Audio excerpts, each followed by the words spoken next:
क्योंकि वो जानते थे कि अर्थ भी है, वो साधना में सहायक है। बिना अर्थ के आदमी साधना नहीं कर सकता है, बिना अस्थि के भांति की तरफ नहीं जा सकता है, बिना भांति के आनंदम की तरफ नहीं जा सकता है।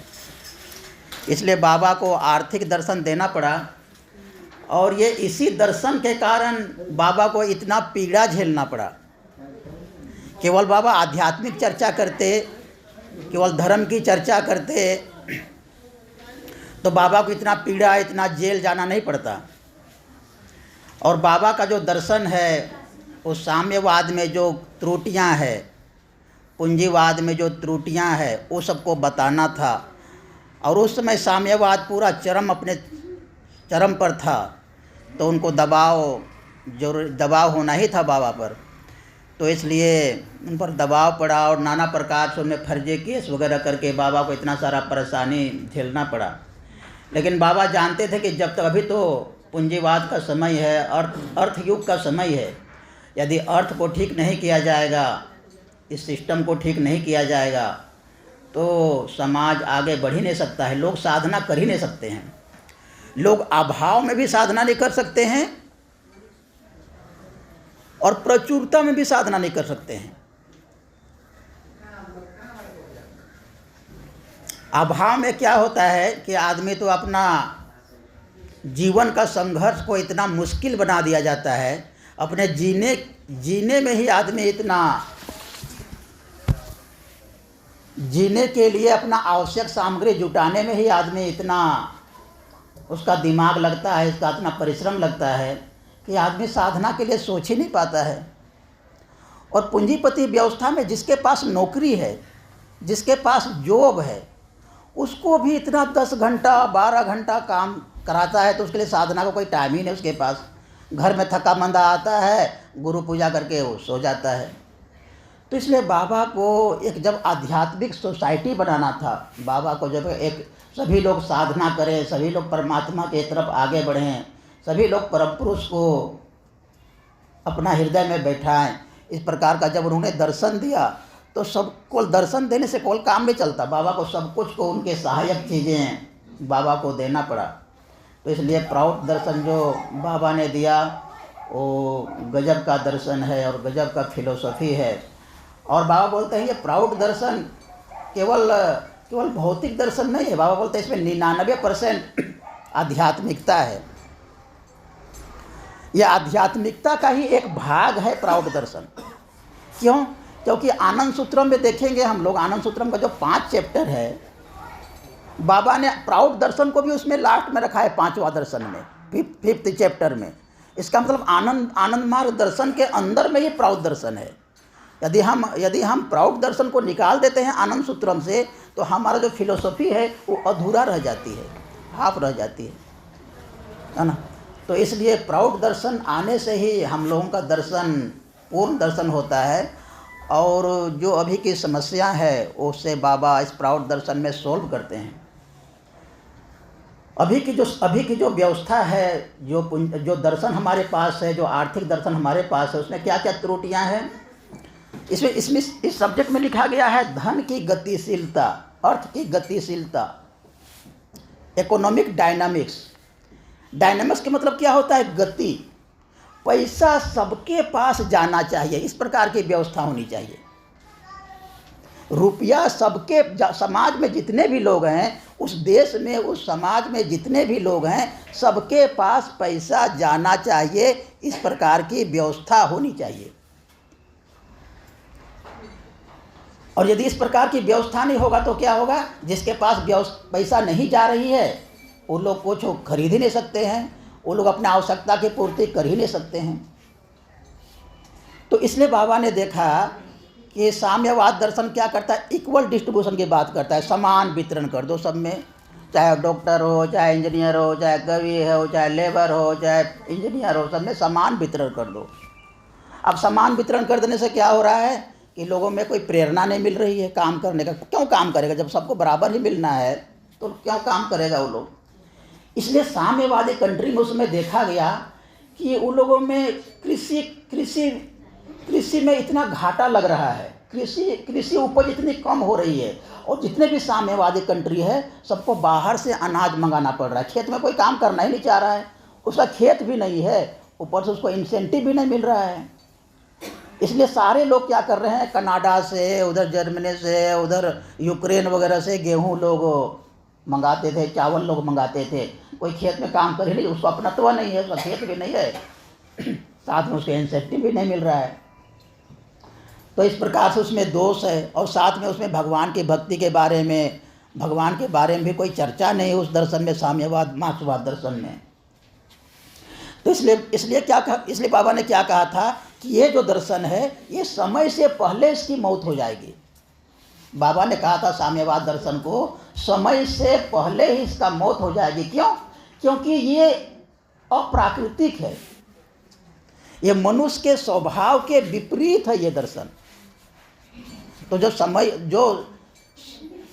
जो विपरीत दिशा में चलेगा वो कितना देर तक चल सकता है।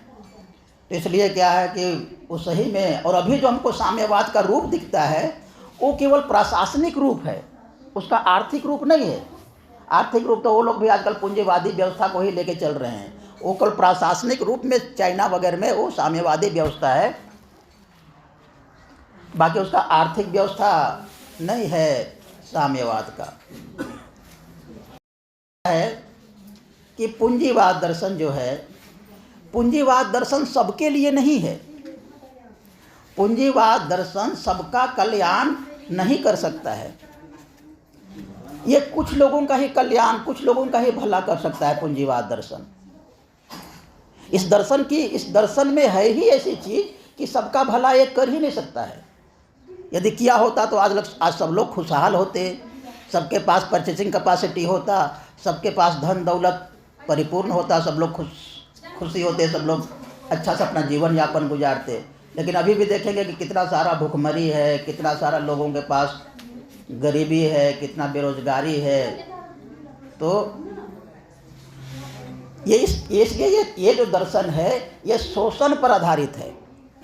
इसमें जो पूंजी लगाता है, जो आदमी फैक्ट्री खोलता है, जो आदमी पूंजी लगाता है, वो अपना ही भला सोचता है, तो अपने भले के लिए काम करता है।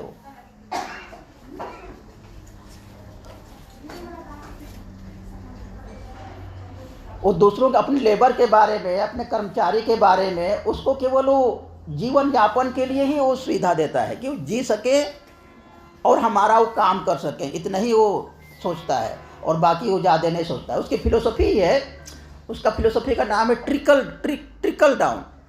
ट्रिकल डाउन का मतलब क्या होता है कि मेरा जब घड़ा भर जाएगा, मेरा जब धन का घड़ा भर जाएगा, तो धन का घड़ा भरने से क्या होगा, भरने के बाद धीरे धीरे वो छलकेगा नीचे। तो क्या होगा, वो छलकेगा, और छलकने के बाद क्या होगा, वो फिर समाज में जाएगा। सबका घड़ा भरे ऐसा उसका सोच ही नहीं है कि सबका घड़ा भरे, सब लोगों का आर्थिक संपन्नता हो, ऐसा उसकी सोच ही नहीं है। वो सोचता है कि मेरा घड़ा भर जाए, और भरने के बाद जो उस एक्स्ट्रा हो जाएगा, एक्स्ट्रा जो गिरेगा और गिरेगा, उसी से समाज का भरण पोषण होना चाहिए। इस प्रकार की उसकी व्यवस्था है। तो ये जो व्यवस्था है ये पूरा शोषण पर आधारित है, और इससे समाज का भला नहीं हो सकता है, किसी भी प्रकार से भला नहीं हो सकता है। और इसी के कारण क्या है, इसी के कारण क्या होगा, इसी में इसका नाश भी हो जाएगा, बाबा बोलते हैं। क्योंकि जब सर्व कल्याणकारी नहीं रहेगा, सबके हित के लिए नहीं रहेगा, तो वैसा दर्शन कितने दिन तक चलेगा। जैसे कि मान लिया पूंजीपति ने कोई सामान बनाया, कार ही बनाया, मान लिया कार बनाया, 10 पूंजीपतियों ने कार बनाया। अब कार बनाया तो वो सोचेगा ना कि मेरा कार बहुत बिक्री हो, लेकिन समाज में जब पैसा ही नहीं है तो कैसे कार खरीदेगा लोग उसका कार की बिक्री के लिए सबके पास पैसा चाहिए ना, लेकिन सबके पास पैसा तो खुद दे नहीं रहा है। तो इसलिए क्या है, दोषपूर्ण व्यवस्था है, ये दोषपूर्ण व्यवस्था है बाबा बोलते हैं।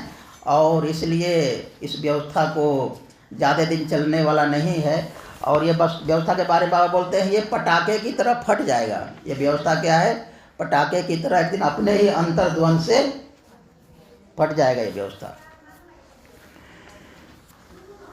तो इसलिए धन की जो गतिशीलता है ये सबके पास होनी चाहिए। और धन की गतिशीलता में क्या है, 3-4 चीज़ों का ध्यान देना चाहिए। एक है डिमांड, पूर्ति और परचेजिंग कैपेसिटी। एक है उसका मांग होना चाहिए सामान का, और मांग के अनुसार से पूर्ति होना चाहिए, और पूर्ति हो गया तो उसको खरीदने की कैपेसिटी होनी चाहिए। जैसे कि मान लिया आपके नेपाल में बहुत सारा बासमती चावल का डिमांड है। अब बासमती चावल नेपाल में हो ही नहीं रहा है, मांग ज़्यादा है और पूर्ति कम है, तो क्या हो जाएगा, महंगी हो जाएगी। हाँ, डिमांड एंड सप्लाई का रूल्स लागू होगा। मान लिया डिमांड है यहाँ पर और सप्लाई नहीं है तो जीरो है। और मान लिया सप्लाई है, डिमांड नहीं है, या डिमांड है लेकिन परचेसिंग कैपेसिटी नहीं है।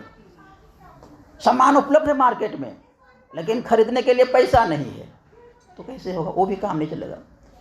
तो बाबा यही सब चीज़ों को बैलेंस करना चाहते हैं अपने प्रौढ़ दर्शन में, कि डिमांड भी सही समय से हो, इस पूर्ति भी हो और परचेसिंग कैपेसिटी भी हो।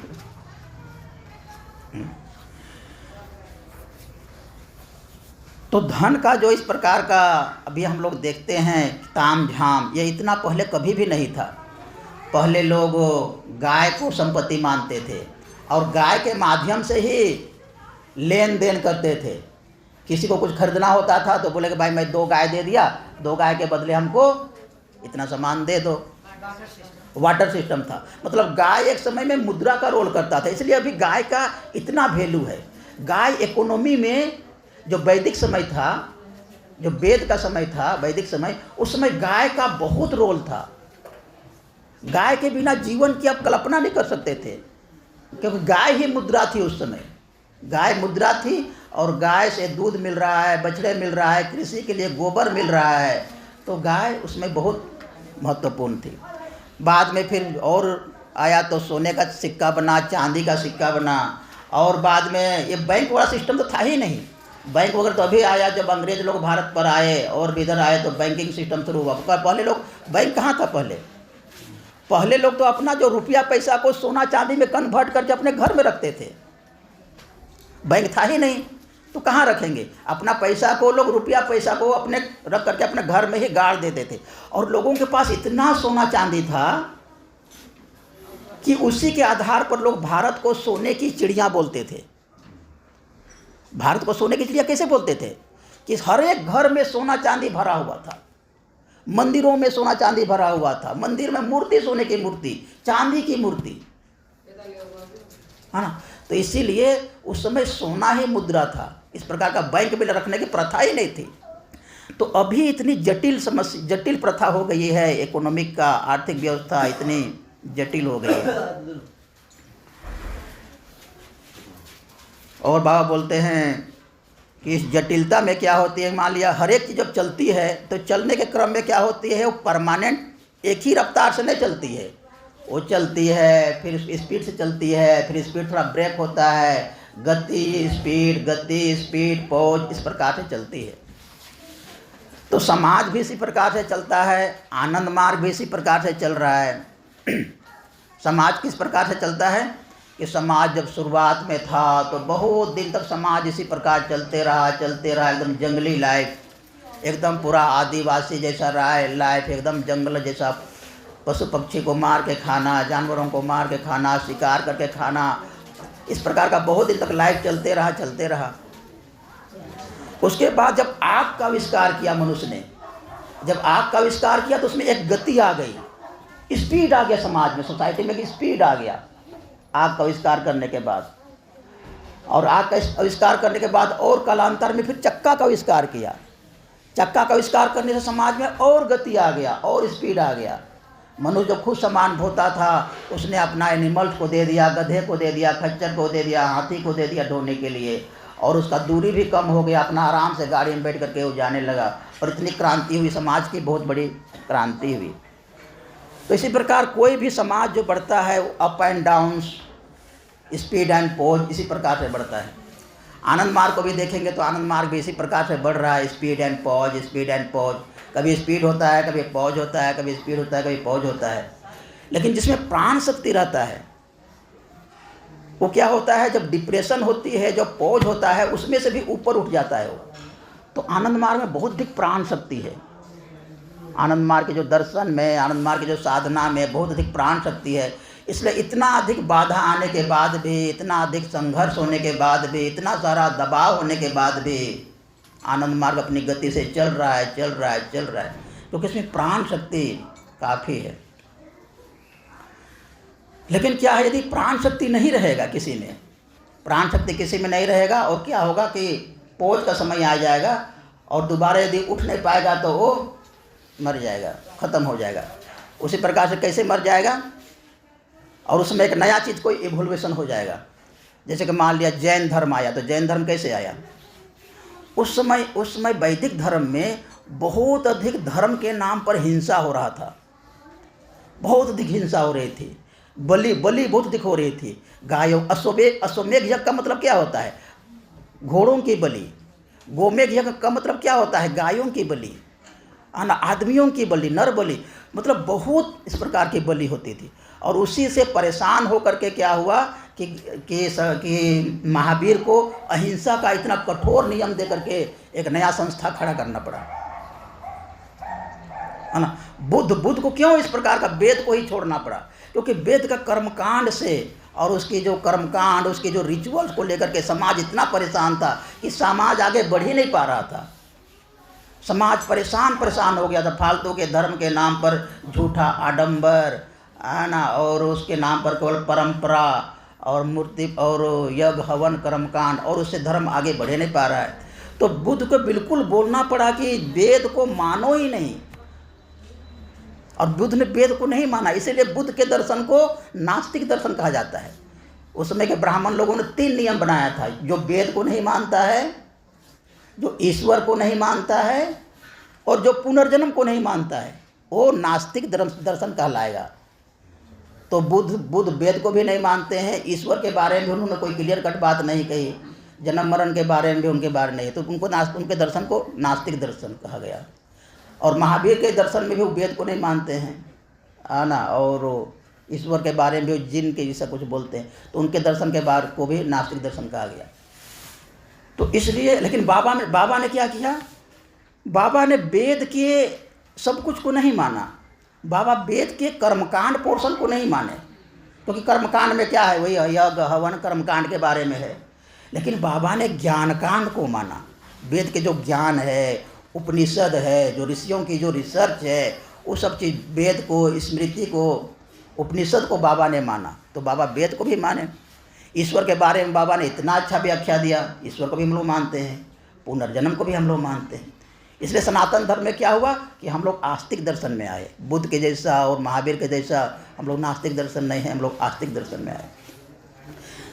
तो ये मैं बताना चाह रहा था, जो समाज का जो पोज स्थिति होती है, उसमें एक नया चीज़ इवॉल्व होकर आ जाता है परेशान। जब समाज आगे नहीं बढ़ पाता है, समाज में रुकावट आ जाती है और उससे किसी प्रकार की प्रगति संभव नहीं हो पाती है, तो क्या होता है कि नया दर्शन, एक नया फिलोसफी, एक नया रिलीजियस, एक नया धर्म उत्पन्न हो जाता है। तो इसी प्रकार बाबा बोलते हैं कि साम्यवाद का तो पतन हो ही गया, और ये पूंजीवाद भी अभी उसी दौर से गुजर रहा है। पूंजीवाद भी क्या हो रहा है, भी पॉज के दौर से गुजर रहा है। स्पीड एंड पॉज, स्पीड, इसका जो स्पीड का समय था अब वो गया, अभी पॉज का समय आ रहा है। और पूंजीवाद दर्शन क्या है, ये दूसरों पर डिपेंडेंट है, दूसरे देश पर। यदि दूसरे देश को सपोर्ट नहीं करे तो आगे बढ़ ही नहीं सकता है। तो जिस प्रकार मान लिया पूरा विश्व में लड़ाई छिड़ा हुआ है, यूक्रेन और रसिया का लड़ाई छिड़ा हुआ है, इधर इजराइल का और फ़लस्तीन का लड़ाई छिड़ा हुआ है, युद्ध छिड़ा हुआ है। तो इसमें क्या होती है, जो सामान की जो सप्लाई होती है पूंजीपति व्यवस्था में, वो पूरा ठप हो जाती है। सामान, उसके लिए पूंजीपति व्यवस्था में क्या चाहिए, सामान की सप्लाई चाहिए तीव्र गति से, क्योंकि वो कच्चा माल कहीं से ला रहा है, कच्चा माल कहीं अफ्रीका से ला रहा है, कहीं रसिया से तेल ला रहा है, कहीं से कुछ ला रहा है, और अपने यहाँ मैन्युफैक्चरिंग कर रहा है। मैन्युफैक्चरिंग करने के बाद उसके पास अपना बाजार भी नहीं है। मैन्युफैक्चरिंग करने के लिए उसको भारत चाहिए बाजार, उसको और कहीं बाजार चाहिए, अपना बाजार है ही नहीं उसके पास। तो इसलिए पूंजीपति व्यवस्था टोटली दूसरे पर डिपेंडेंट है। और इस प्रकार का युद्ध हो जाएगा, इस प्रकार का व्यवस्था हो जाएगी तो ऑटोमेटिक वो चरमरा जाएगा और अस्त व्यस्त हो जाएगा और वो चल नहीं पाएगा। इसलिए बाबा बोलते हैं कि जो पूंजीपति व्यवस्था है अपने ही अंतर कलह में वो ख़त्म हो जाएगा और वो आगे नहीं बढ़ पाएगा। तो इसलिए दो दर्शन जो अभी हम लोग के पास है, पूंजीपति दर्शन और साम्यवाद दर्शन। साम्यवाद दर्शन का तो जो आर्थिक रूप है हो गया, केवल उसका प्रशासनिक रूप बचा हुआ है। पूंजीवाद दर्शन भी अभी लड़खड़ा रहा है, शेयर मार्केट के नाम पर चलता है और ये सामान का इधर उधर अपना कच्चा माल ला करके मैन्युफैक्चरिंग करता है। मैन्युफैक्चरिंग करने के बाद भी उसको अपना सामान को खपाने के लिए उसको दूसरे जगह उसको चाहिए मार्केट। यदि वैसा नहीं मिलेगा मार्केट तो समाप्त हो जाएगा वो। तो इसलिए अभी के समय में क्या है कि आदमी को, हर एक देश को, चाहे हर एक समाज को बाबा बोलते हैं कि इंडिपेंडेंट होना चाहिए।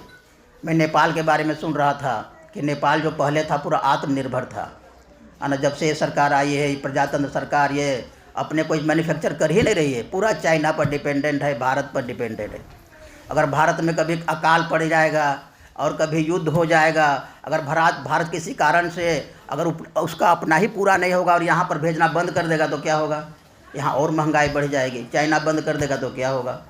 इसलिए बाबा बोलते हैं हर एक देश को अपना अपना स्वतंत्र रूप से आत्मनिर्भर होना चाहिए। और बाबा बोलते हैं हर एक क्षेत्र को आत्मनिर्भर होने के लिए प्रकृति ने, परम पुरुष ने उसको एकदम भरपूर संसाधन उपलब्ध कराया है। तो बाबा ने पूरा भारत को 44 समाज में बांटे हैं। उसमें से नेपाल भी एक समाज है, उसका नाम है नेपाली समाज। पूरा नेपाल एक समाज है, नेपाली समाज। और पूरा बंगाल एक समाज है, उसका नाम है अमरा बंगाली समाज, है ना। और उसी प्रकार और भी बिहार में अंगिका समाज है, मगही समाज है, भोजपुरी समाज है, मैथिली समाज, इस प्रकार का 44 समाज है। तो बाबा की जो आर्थिक व्यवस्था है ये पूरा समाज को लेकर के ही है। और अभी क्या हुआ, जब से ये अंग्रेज आए तो ये समाज व्यवस्था बिल्कुल चरमरा से गई। समाज व्यवस्था क्या है, बिल्कुल तहस नहस हो गई। और समाज व्यवस्था में क्या है, जैसे कि पहले जो व्यवस्था था अंग्रेज से आने के पहले, वो जनपद वाला सिस्टम था। जनपद, ये जनपद है, वो जनपद है, इस प्रकार का सिस्टम था। जनपद समाज का ही सिस्टम है। तो इसमें क्या था कि समाज में क्या होती है, समाज में एक अपनी एक रिसोर्सेस होती है, उसकी एक संपत्ति होती है, अपना एक संसाधन होता है जिसके आधार पर वो अपने लोगों को रोजगार दे सकता है वहीं पर। और दूसरा क्या होता है, समाज में उसकी अपनी एक कल्चर होती है, एक संस्कृति होती है, अपनी एक भाषा होती है अपनी, और उसमें जीने का मजा होता है। आदमी को अपने कल्चर के साथ, अपनी संस्कृति के साथ, अपनी भाषा के साथ जीने में आनंद आता है। अभी क्या हो रहा है, नेपाल के लोग चला गया जर्मनी, नेपाल के लोग चला गया भारत, नेपाल के लोग चला गया दिल्ली, नेपाल के लोग चला गया ऑस्ट्रेलिया। तो वो अपना सारा कल्चर को पैसे के चक्कर में भूल गया, भाषा भी भूल गया। तो जीने का जो आनंद है वो है ही नहीं। बाबा बोलते हैं जीने का आनंद है ही नहीं। अपने समाज में, अपने कल्चर के साथ, अपने लोगों के साथ रहने में जो मज़ा है, जो रस है, वो कहीं नहीं है। तो इसलिए पूंजीपति व्यवस्था ने पूरे समाज को तोड़ दिया है, तहस नहस कर दिया है। क्योंकि नेपाल में कोई रोजगार ही नहीं है, आदमी करे तो क्या करे। अभी यहाँ का 100% युवा बाहर जाना चाहते हैं, 100% युवा। मैं जिससे भी बात किया, वो छोटी सी लड़की है, वो भी जल्दी बाहर जाऊंगी, है ना। मैं किसी को भी नहीं बोला कि मैं नेपाल में काम करूँ, क्योंकि यहाँ कोई है ही नहीं व्यवस्था। और यहाँ से बाहर गया तो उसकी सारी ख़त्म हो जाती है। बस जी रहा है आदमी, जी रहा है किसी प्रकार, बस जी रहा है। उस जीने का जो मज़ा होता है, आनंद होता है, वो नहीं है ना। तो बाबा क्या करते हैं, उस समाज में ही सारी जीने की व्यवस्था करते हैं। उस समाज में जितने भी लोग हैं, जैसे मान लिया नेपाल में 4 करोड़ लोग हैं, तो 4 करोड़ लोगों का रोजी रोजगार नेपाल में नहीं हो सकता। इतने सारे इसमें वन संसाधन हैं, इतने सारे यहाँ नदियाँ हैं, नदियाँ से यहाँ विद्युत परियोजना इतनी सारी हो सकती है, इतने सारे यहाँ पर कपड़े की फैक्ट्री, कागज़ की फैक्ट्री, चमड़े का उद्योग सब हो सकता है। और पहले होता भी था, पहले होता भी था। अब यहाँ से कोई आदमी बाहर जा रहा है, मान लिया जर्मनी ही चला गया काम करने के लिए, उसका परिवार, एक परिवार यहाँ नेपाल में है, माँ बाप उसके नेपाल में हैं, और बेटा चला गया जर्मनी, अब कुछ दिन के बाद बहू को भी ले गया। तो परिवार तो जो माँ बाप उस बच्चे को पढ़ाया, सारा अपना पैसा खर्चा करके, जमा पूंजी खर्चा करके उस बच्चे को पढ़ाया, अब वो बच्चा चला गया जर्मनी, वहीं सेटल हो गया। माँ बाप तो इसलिए नहीं पढ़ाया था, माँ बाप तो इसलिए पढ़ाया था कि बच्चा मेरे साथ रहेगा, आना उनके बच्चे होंगे, नाती पोता होंगे, उनके साथ मैं खेलूँगा, मेरा बुढ़ापे का समय निकल, इसमें ना जीवन का आनंद है। कि बच्चा आपका सप्ताह में जर्मनी से एक दिन बात कर रहा है, उसमें आनंद है। कभी घूमने के लिए जर्मनी चला जाओ, कभी घूमने के लिए आप महीना भर के लिए ऑस्ट्रेलिया चला जाओ, ये अलग बात हुई। लेकिन कमाने के लिए, जीविका के लिए वहाँ चला जाना, बाबा बोलते हैं ये बहुत ही दयनीय स्थिति है, बहुत ही दयनीय स्थिति है। तो प्राउड व्यवस्था का मतलब ये है कि अपने समाज में ही सारी व्यवस्था होनी चाहिए। वहाँ पर जो भी लोग हैं उसकी सारी नौकरी की व्यवस्था, रोजी रोजगार की व्यवस्था, पढ़ाई लिखाई की व्यवस्था, मेडिसिन की व्यवस्था, कपड़े लत्ते की व्यवस्था, सारी व्यवस्था वहीं पर होनी चाहिए, और वहीं के संसाधन से होनी चाहिए, वहीं के संसाधन से होनी चाहिए। अब किस प्रकार से होनी चाहिए? अब ये जो धन की जो गतिशीलता नहीं होती, क्यों होती है? आदमी के पास रोजगार ही नहीं है, तो रोजगार नहीं है तो पैसा नहीं है, पैसा नहीं है तो क्रय शक्ति नहीं है, कैसे सामान खरीदेगा वो? अभी दूध इतनी महंगा मिल रही है, गांव के लोग कैसे दूध खरीदेगा? सब्जी फल इतनी महंगा मिल रही है, मैं उस दिन नेपाल खरीदने गया था, सेव 350 रुपये किलो सेव मिल रहा है, कैसे खाएगा गरीब गाँव का आदमी? शहर का आदमी चलो भाई उसका बेटा विदेश में काम कर रहा है, पैसा भेज दे तो करके खा भी सकता है, गाँव का आदमी कैसे सेव खाएगा? 350 रुपये किलो सेव है ना। अब बाइक खरीदिए, बाइक यहाँ पर 2.5 लाख 3 लाख 4 लाख का बाइक, 4 लाख की बाइक। कार यहाँ पर जो सिंपल मारुति अल्टो लीजिए, वो भी कितना 18-20 लाख का, उससे ज़्यादा की बताओ, 35-40 लाख बताइए। तो आदमी कैसे साधना करेगा? आदमी तो इसी में उलझ पुलझ के, कबीरदास बोलते हैं कहे ये संसार झाड़ और झाकर उलझ पुलझ मरी जाना रे। कैसे आदमी साधना करेगा? जिसकी कुछ फैक्ट्री है, जिसका कोई बहुत बड़ा रोजगार है, जिसका बेटा कहीं विदेश चला गया काम कर रहा है, वो बहुत इने गिने लोग हो सकते हैं। काठमांडू में कुछ रहने वाले लोग हो सकते हैं, हेठौड़ा में कुछ शहर में रहने वाले लोग हो सकते हैं।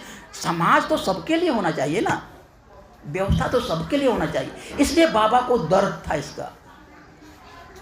बाबा तो सबके लिए हैं, परम पुरुष तो चाहते हैं सब लोग साधना करें, सबके पास पैसा जाए, सबको रोजगार हो,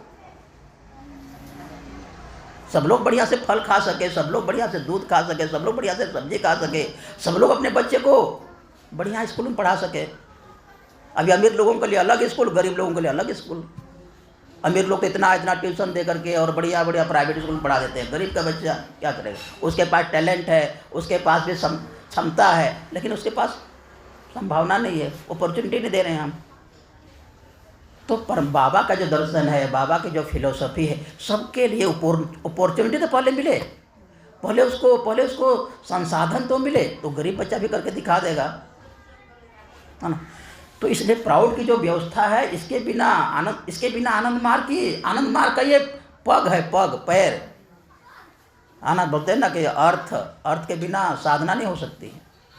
अस्ति भाति आनंदम, ये अस्ति हमारा अस्तित्व है, ये हमारा अस्तित्व है।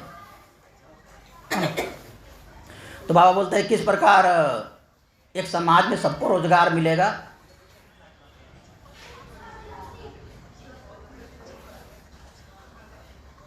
बाबा बोलते हैं कि कृषि में 30 से 40% आदमी कृषि में इन्वॉल्व काम करना चाहिए। 30 to 40% आदमी कृषि में, डायरेक्ट कृषि में, कहीं भी किसी भी देश में, चाहे वो पहाड़ का देश हो, चाहे वो समतल देश हो, चाहे किसी भी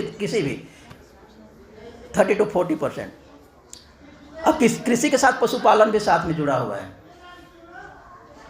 और 20% आदमी क्या करेंगे, कृषि के लिए सहायक उद्योग में काम करेंगे, कृषि के लिए सामान बनाएंगे, ट्रैक्टर बनाएंगे, फर्टिलाइजर बनाएंगे, बीज बनाएंगे, खाद बनाएंगे, कृषि के लिए और छोटी छोटी जो इंस्ट्रूमेंट है वो सब बनाएंगे। वो 20% आदमी उसमें काम करेंगे।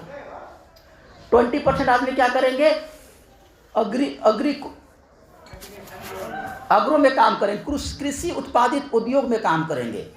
कृषि से जो उत्पादित उद्योग है, जैसे मान लिया यहाँ पर कपास हो गया तो कपास से सूत कपड़ा का बन सकता है, यहाँ पर गन्ना हो रहा है तो गन्ना से चीनी बन सकता है, गुड़ बन सकता है, गेहूँ हो रहा है तो गेहूँ से आटा बन सकता है, बिस्किट बन सकता है। इस सब चीज़ों में काम करेंगे 20% आदमी।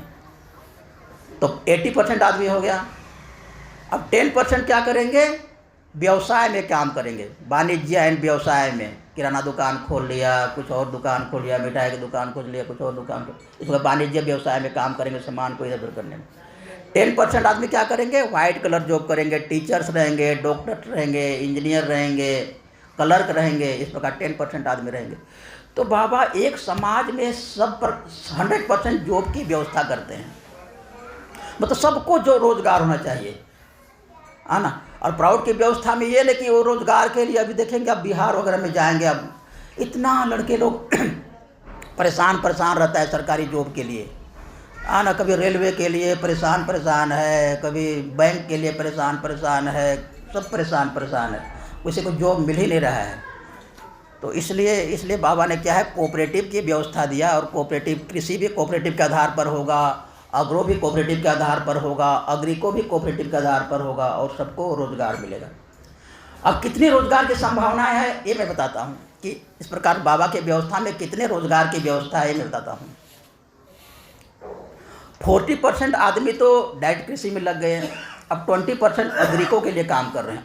अग्रिको मतलब कृषि सहायक में। तो मान लीजिए समाज है, और समाज में क्या है, अलग अलग ब्लॉक होते हैं। बाबा का प्लानिंग क्या है, ब्लॉक लेवल प्लानिंग होती है। सबसे जो छोटे लेवल की प्लानिंग है बाबा की, वो ब्लॉक लेवल प्लानिंग है। एक ब्लॉक को लेकर के बाबा प्लानिंग करते हैं। मान लिया एक ब्लॉक में 1 लाख लोग रहते हैं, एक ब्लॉक है कोई, उसमें 1 लाख आदमी रह रहे हैं। तो 1 लाख आदमी में तो 40,000 डायरेक्ट कृषि में काम करने लगे, 20,000 अग्रो में, 20,000 अग्रिको में।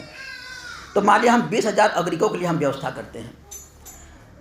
तो मान लीजिए अब कृषि करेंगे तो कृषि में कितने सारे बीज की आवश्यकता है, एक ब्लॉक में कितने सारे बीज की आवश्यकता है।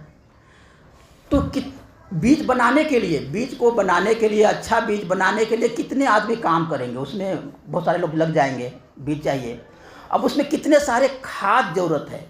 खाद का मतलब क्या होता है कि आजकल वर्मी कंपोस्ट बोलते हैं इसको, बाबा बोले हैं, ये रासायनिक खाद को बाबा बोले हैं यूज़ तो करना है, लेकिन इसको कम यूज करना है। ज़्यादा यूज करने से क्या होती है, भूमि की जो उर्वरता शक्ति है वो ख़त्म हो जाती है, और फिर बाद में उपज नहीं होती है। या फिर वैज्ञानिक लोगों को और खोज करना चाहिए कि हम रासायनिक खाद का उपयोग भी करें और हमारा खाद भी बंजर नहीं हो, इस प्रकार का कोई उसका खोज करना चाहिए। उसके बाद रासायनिक खाद का उपयोग करना चाहिए।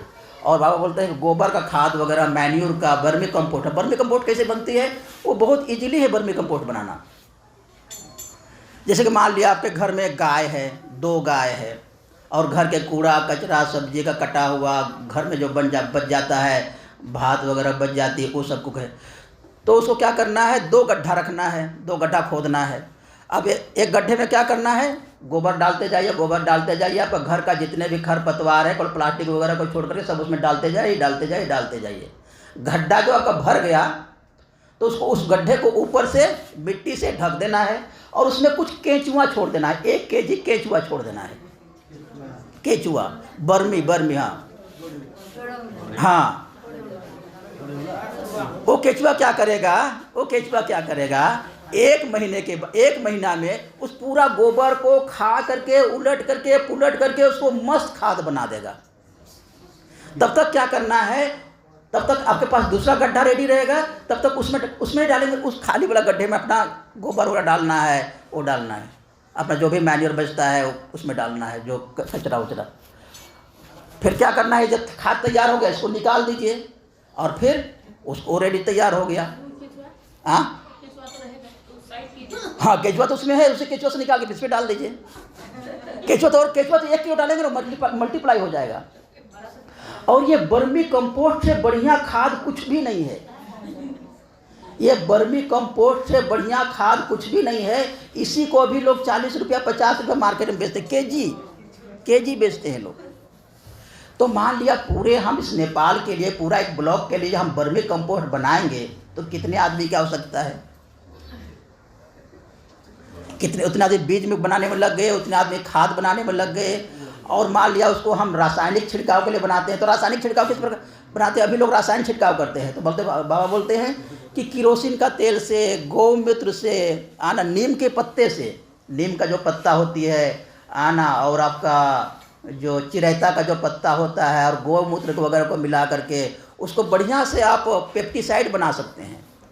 और उससे क्या होगा, पौधे को नुकसान भी नहीं होगा, आप जब खाएंगे तो आपको भी हानि नहीं करेगा, और उसमें से जो कीड़ा मकोड़ा है वो भी मर जाएगी। तो उसको बनाने में कितने सारे आदमी लग सकते हैं, ट्रैक्टर बनाने में कितने सारे आदमी लग सकते हैं, ट्रैक्टर के छोटे छोटे सामान बनाने में कितने आदमी लग सकते हैं, फावड़ा बनाने में, कुदाल बनाने में, खुरपी बनाने में कितने आदमी लग सकते हैं। तो आराम से 20% आदमी उस ब्लॉक का 20,000 आदमी आराम से उसमें हम लगा सकते हैं। लेकिन उस प्रकार की व्यवस्था नहीं है, उस प्रकार की इकोनॉमिक हमारे पास व्यवस्था नहीं है। इसलिए क्या है, इस प्रकार की हाहाकार हो रही है, इस प्रकार की बेरोजगार हो रही है, और सब लोग सरकारी नौकरी की तरफ भाग रहे हैं।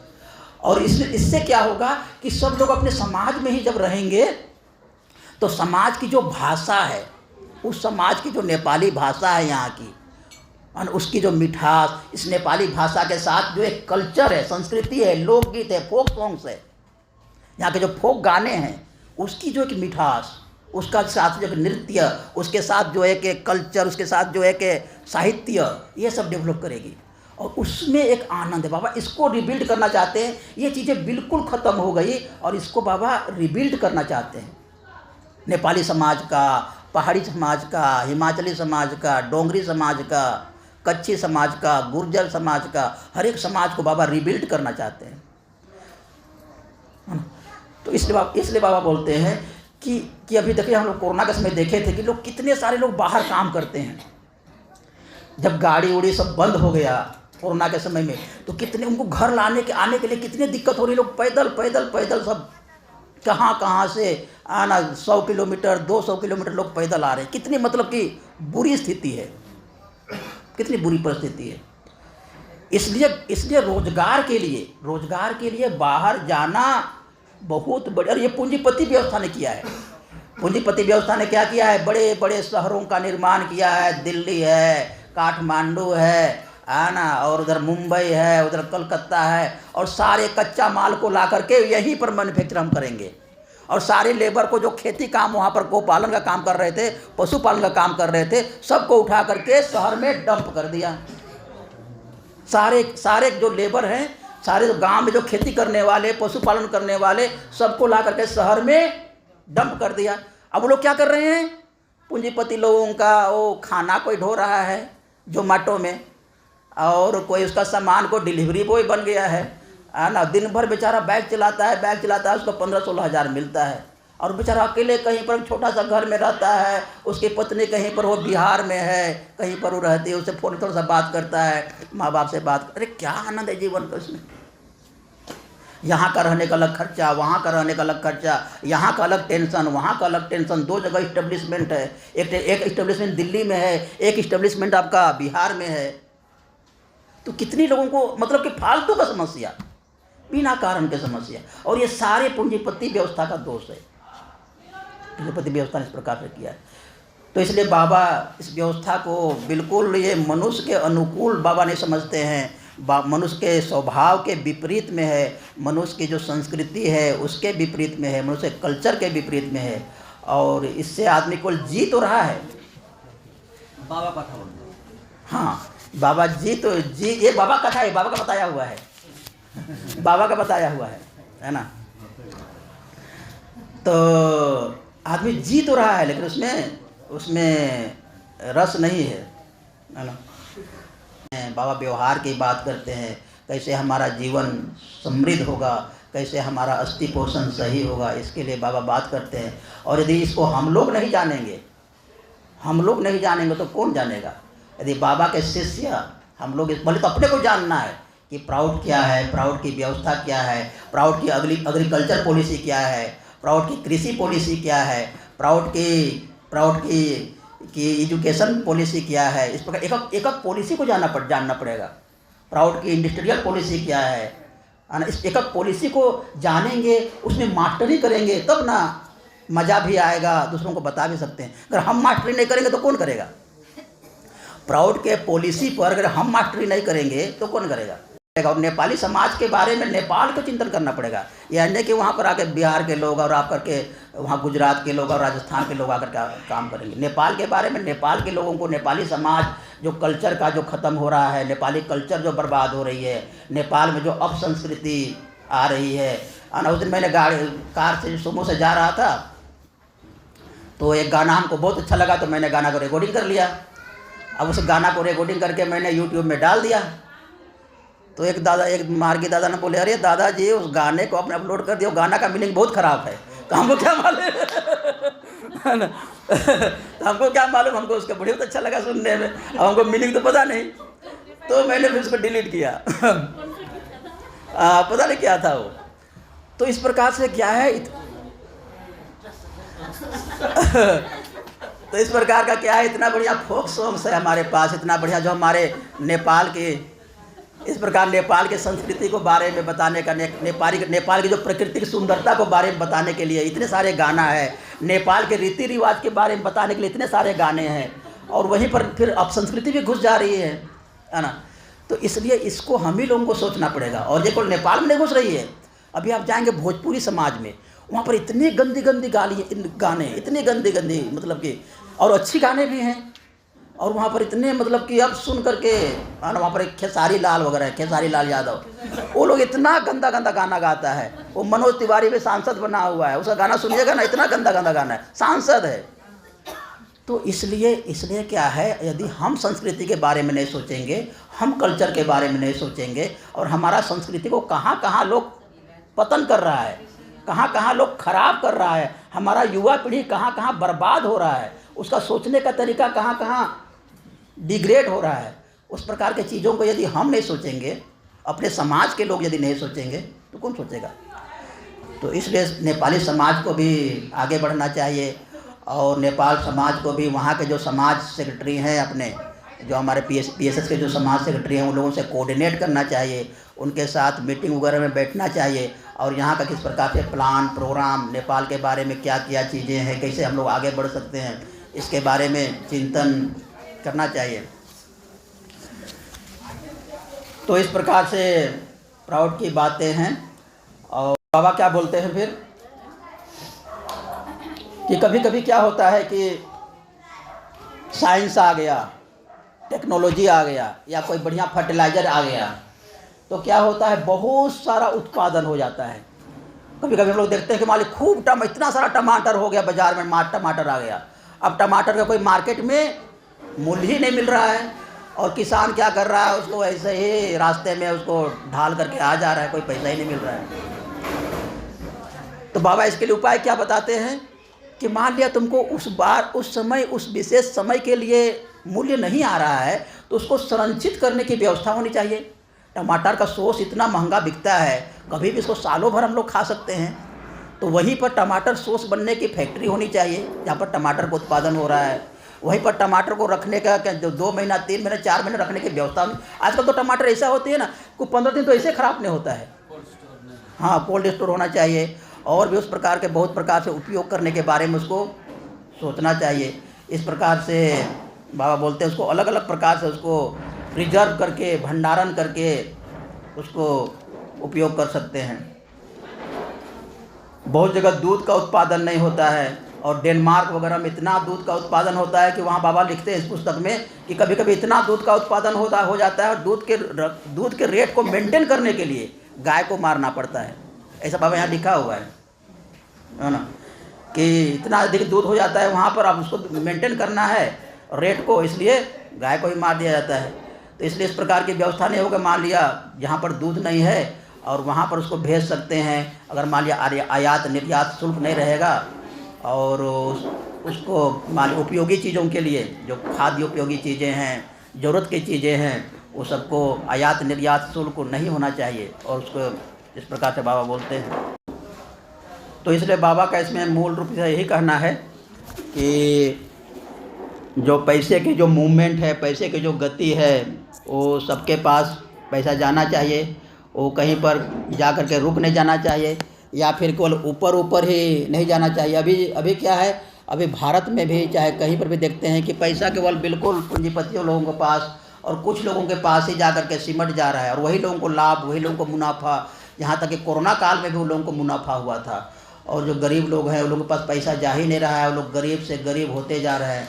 एंड हैव नॉट, हैव का मतलब जिसके पास बहुत सारी संपदा है, जैसे हम लोग बोलते हैं अंबानी है, अडानी है, उन लोगों के पास कितना सारा प्रॉपर्टी है और लोग कितना ऐश करता है। अंबानी का जो घर है, घर के ऊपर ही उसका हेलीकॉप्टर उतरता है, उसका जो घर है मुंबई में, एल्टीना नाम है, क्या उसका नाम है, इतना हाँ एल्टीरिया नाम उसका है, इतना भव्य है। और शादी वगैरह में लोग कितना खर्चा करता है, पूरा बॉलीवुड को ही बुला लेता है, पूरा बॉलीवुड उन लोगों का आने का खर्चा कितना होता है, उन लोगों को पे करके सबको पूरा बिल्कुल दिखावा में लोग खर्चा करता है, जिसको कोई ज़रूरत नहीं है।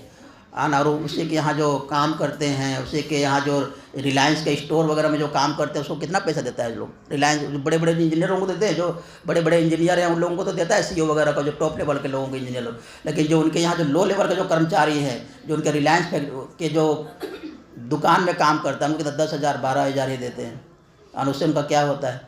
तो इस प्रकार से क्या है, बाबा बोलते हैं पैसे का जो मूवमेंट है वो सबके पास जाना चाहिए, और जब तक पैसे का गति सबके पास नहीं होगी तब तक समाज का कल्याण नहीं हो सकता है, सबके जीवन में समृद्धि नहीं आ सकती है। और बाबा का दर्शन इसी प्रकार का है कि जो ब्रह्मा का दर्शन है, उसको जब भौतिक समृद्धि आती है, भौतिक रूप से कोई मतलब कि परेशान नहीं होते हैं, सबको भौतिक संपन्नता आ जाती है, उसको बोलते हैं समृद्धि, परमा समृद्धि।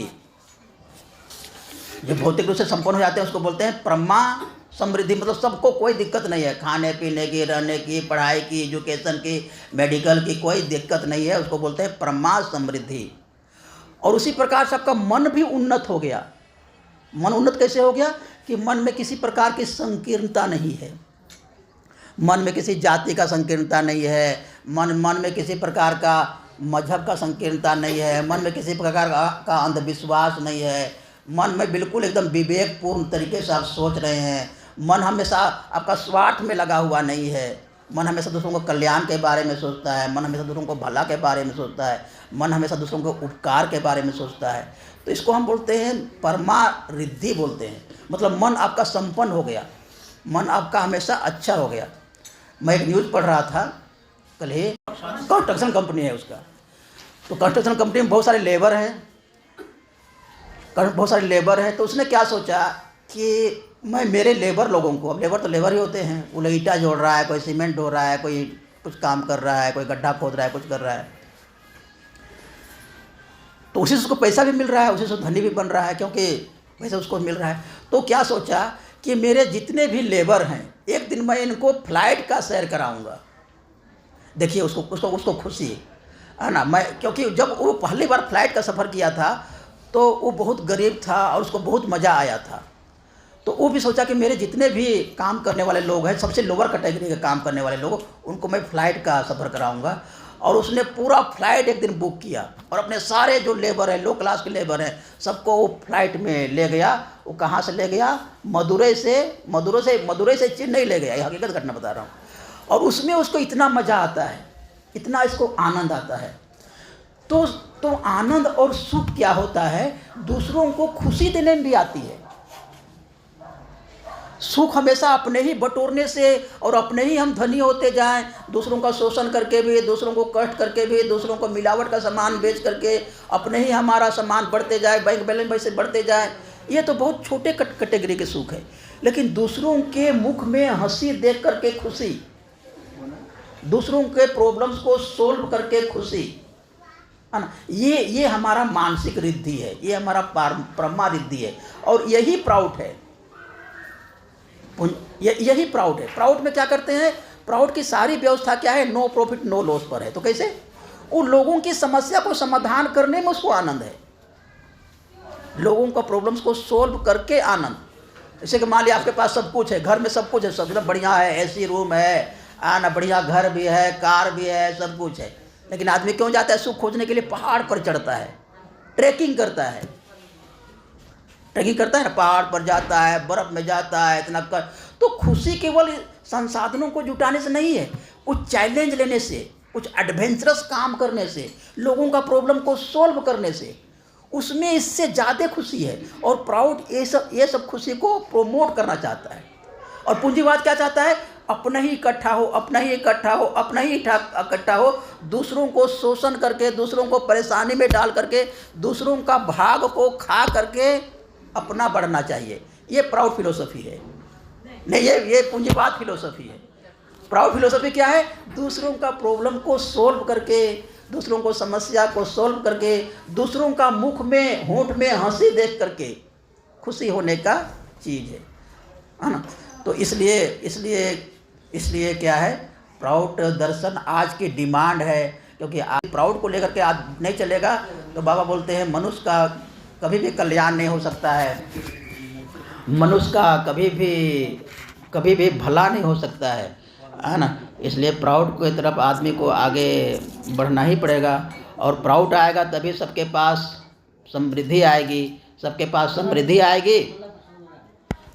समृद्धि आएगी तो क्या होगा, अभी समृद्धि तो आ रही है, तो क्या हो रहा है, अभी समृद्धि आ रही है तो लोग और गर्त में जा रहे हैं, शराब पी रहे हैं, समुद्र किनारे जा करके लंगड़ ऐसे घूम रहे हैं, अनकल्चर्ड होकर के, पशुवत होकर के। तो अभी समृद्धि होने से भी अनकल्चर्ड हो रहे हैं और गर्त में जा रहे हैं और पशु जैसा जी रहे हैं। लेकिन बाबा क्या किए हैं, समृद्धि भी आपके पास है और आपके पास एक आनंद मार्ग दर्शन भी है साथ में। तो अभी क्या हो रहा है कि सारे पूंजीपति क्या कर रहे हैं, अपने फैक्ट्री में AI लगा रहे हैं, ऑटोमेटिक इंजीनियरिंग लगा रहे हैं, रोबोट लगा रहे हैं, मशीन से काम कर रहे हैं, क्योंकि मशीन से काम कराने में, रोबोट से काम कराने में उसको कम खर्चा हो रहा है।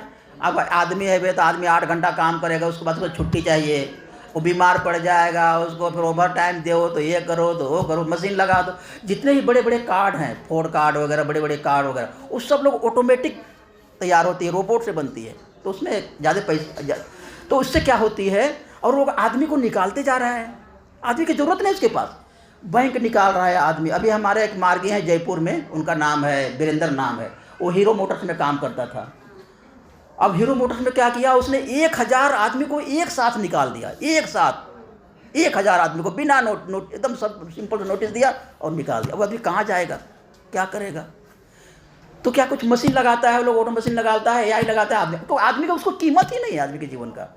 भाई आदमी कैसे पैसा कमाएगा, अपना रोजी रोजगार कैसे चलाएगा, घर परिवार कैसे चलाएगा, अपने बच्चों को, इसका उसका चिंता ही नहीं है, मेरा पैसा कैसे बढ़े इसका उसको चिंता है।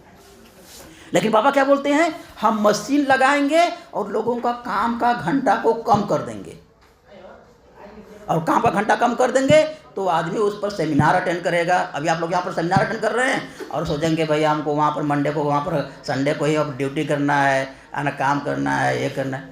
बाबा बोलते हैं कि आप तुम्हारे पास सफिशिएंट टाइम रह गया, किसी को हारमोनियम बजाने के लिए, किसी को प्रभात संगीत सीखने के लिए, कहीं पर किसी जर्मनी घूमने के लिए, कहीं पर किसी को आना साधना करने के लिए, कहीं पर किसी को प्रवचन, सफिशिएंट। अभी आपको आध्यात्मिक प्रगति के लिए टाइम ही नहीं है, टाइम ही नहीं आपके पास।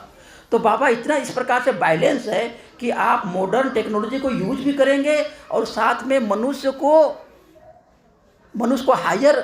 हायर मेंटलिटी की तरफ ले भी जाएंगे, क्योंकि मनुष्य इसी के लिए बना है। मनुष्य इस सब काम के लिए, जो मनुष्य अभी काम कर रहा है, मनुष्य उस सब काम के लिए बना ही नहीं है। पहले क्या करते थे, पहले मैं थोड़ा सा बंद कर रहा हूँ, टाइम हो गया ना। पहले क्या करता था कि मनुष्य के शारीरिक काम को मशीन करता था।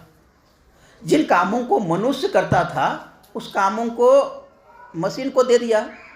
जैसे कि मान लिया आदमी खूब अपने हाथ से ही पानी निकाल रहा है, देखें कि हाथ से पानी कैसे निकालते हैं लोग। अब भाई मशीन लगा दिया, मशीन अपने से पंप लगा दिया, मशीन पानी निकाल रहा है, खेत पट रहा है। तो मनुष्य क्या कर रहा था कि पहले खुद काम कर रहा था, उस काम को मशीन को दे दिया। तो मनुष्य के पास क्या हुआ, उसका फिजिकल थोड़ा सा आराम मिल गया, उसका फिजिकल थोड़ा सा आराम मिल गया। मशीन को काम कर रहा है, मशीन को थोड़ा सा स्टार्ट कर दिया, मशीन अपना काम कर रहा है बस, है ना। बैंक वगैरह में भी जाइएगा तो पहले मैनुअल काम होता था बहुत सारा, आपको पैसा डालना है तो पैसा निकालना है तो पासबुक प्रिंटिंग करना है, मैनुअल काम होते थे। आजकल पैसा जमा भी करना है वो मशीन कर लेता है, निकालना भी मशीन कर लेता है, अब प्रिंटिंग वगैरह भी मशीन कर, बहुत कम आदमी की आवश्यकता पड़ती है ना। तो इसलिए क्या है, आदमी क्या कर रहा है, फिर उस प्रकार निकाल दे रहा है वो। और इसलिए प्राउड क्या कर रहा है कि उसके काम के घंटे को कम करके उसको फिर से उसको और आध्यात्मिक की तरफ ले जाए। बाबा तो यहाँ तक बोले हैं प्राउड में कि इतना उसके काम के घंटे को कम किया जा सकता है कि मनुष्य को सप्ताह में 5 मिनट काम करेगा। सप्ताह में, दिन में नहीं बोल रहा हूँ मैं, पुस्तक में लिखा हुआ है, एक सप्ताह में 5 मिनट काम करेगा और उसी से उसकी सारी भौतिक चीज़ों की आवश्यकता है वो पूरी हो जाएगी। तो आदमी, मैं बोल रहा था कि आदमी सब काम के लिए बना ही नहीं है। और अभी क्या कर रहा है मशीन, अभी आपका मेंटल वर्क को भी मशीन कर रहा है। पहले आपके शारीरिक काम को मशीन करता था, अभी आपका मेंटल वर्क को भी मशीन कर रहा है। कंप्यूटर वगैरह है, सुपर कंप्यूटर वगैरह क्या है ना। आपको कविता लिखना है, आप जाइए वहाँ पर, जो चैट जीपीटी जाइए, वहाँ पर लिख दीजिए भैया हमको एक पर गाय पर कविता लिखना है, बस इतना ही बोल दीजिए, अब गाय पर कविता लिख के आपको दे देगा चैट जीपीटी। दिमाग भी लगाना है आपको, हाँ ना। हमको बोलना हमको नेपाल के बारे में थोड़ा सा बताइए, तो नेपाल के बारे में बता देगा। नेपाल में क्या क्या संसाधन खनिज संपदा बताइए, वो लिख के बता देगा तुरंत। दिमाग लगाने की जरूरत ही नहीं है। तो मशीन क्या कर रहा है, इसको बोलते हैं आर्टिफिशियल इंटेलिजेंसी, ये आपका दिमाग का भी काम कर रहा है। तो आदमी करेगा क्या, आदमी का आवश्यकता ही नहीं है। इसलिए बहुत सारा देश क्या बोल रहा है आजकल, स्विट्जरलैंड वगैरह और ये फिजी वगैरह, कि मनुष्य का तो कोई काम ही नहीं है, सब काम तो मशीन कर रहा है, रोबोट कर रहा है। मनुष्य को क्या है, कुछ उसको जरूरी के सामान दे दो, आदमी अपने जैसे रहना है रहेगा, खाना पीना, इसको मेडिकल सपोर्ट, एजुकेशन दे दो और सारा काम मशीन से करेगा, आदमी की आवश्यकता ही नहीं है। तो इसीलिए आनंद मार्गदर्शन की आवश्यकता है। आदमी करेगा क्या, सब कोई को निकाल देगा और सरकार मान लिया आपको पैसा भी दे देगा अपने जीवन यापन करने के लिए, तो आप करेंगे क्या। तो मनुष्य को साधना करने के लिए ही धरती पर आया है। ये चीज़ अभी आने वाला है, ये चीज़ अभी आने वाला है, क्योंकि सारे काम मशीन करेगा, सारे काम मशीन कर भी रहा है। तो इस प्रकार जब संपन्नता आ जाएगी, टेक्नोलॉजी बढ़ जाएगी, ना, और ऑटोमेशन जब आ जाएगी, आर्टिफिशियल इंटेलिजेंस का और आ जाएगा समाज में और फैक्ट्री वगैरह में, तो आदमी को ऐसे पूंजीपति लोग निकाल देगा, है ना, और निकाल देगा और आपके पास कोई काम भी नहीं रहेगा, जॉब भी नहीं रहेगा, और बस साधना ही एक काम रह जाएगा। बस साधना मशीन नहीं कर सकता, मशीन साधना नहीं कर सकता, है ना। तो इसलिए बाबा चाहते हैं कि सबके पास धन संपत्ति हो, सबका मन उन्नत हो, सबका मन जो कर्मकांड है, कुरीति है, ये सबसे ऊपर उठे, सबका मन सेवा में लगे, सबका मन सबके प्रति करुणा से, दया से, प्रेम से भर जाए। सब लोग अपने बारे में नहीं सोच करके दूसरों के सुख सुविधा के बारे में सोचे।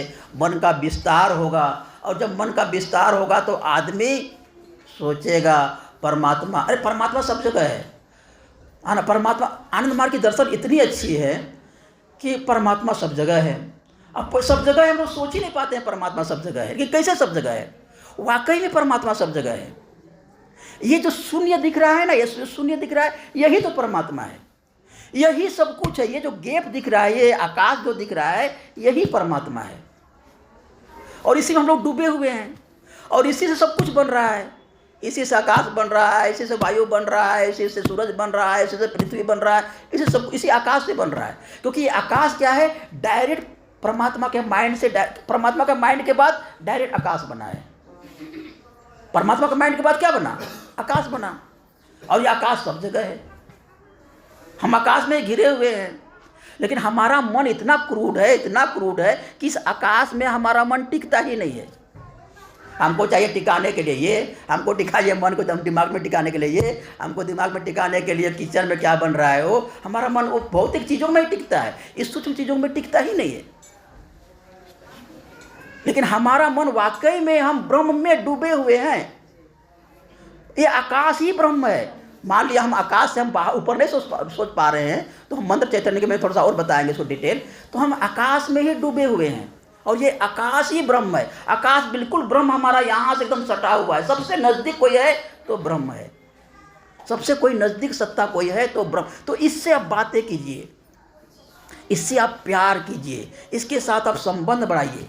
इस आकाश से रोज आप बात कीजिए, बस ऐसे बात कीजिए, सुनेगा वो। जो कोई आदमी अयोध्या में मूर्ति बैठा करके बात कर सकता है पत्थर से, तो हम इस आकाश से बात नहीं कर सकते हैं। आप बात करके देखिए, आप 1 महीना बात कीजिए, आकाश आपसे रिस्पॉन्स करेगा। जिसको आप प्यार करेंगे वो आपके लिए रिस्पॉन्स करेगा। आप कुत्ता को प्यार कीजिएगा, कुत्ता रिस्पॉन्स करेगा। बिल्ली को प्यार कीजिएगा, बिल्ली रिस्पॉन्स करेगा। बाघ को प्यार कीजिएगा, बाघ रिस्पॉन्स करेगा आपके लिए, वो भी नहीं काटेगा आपको।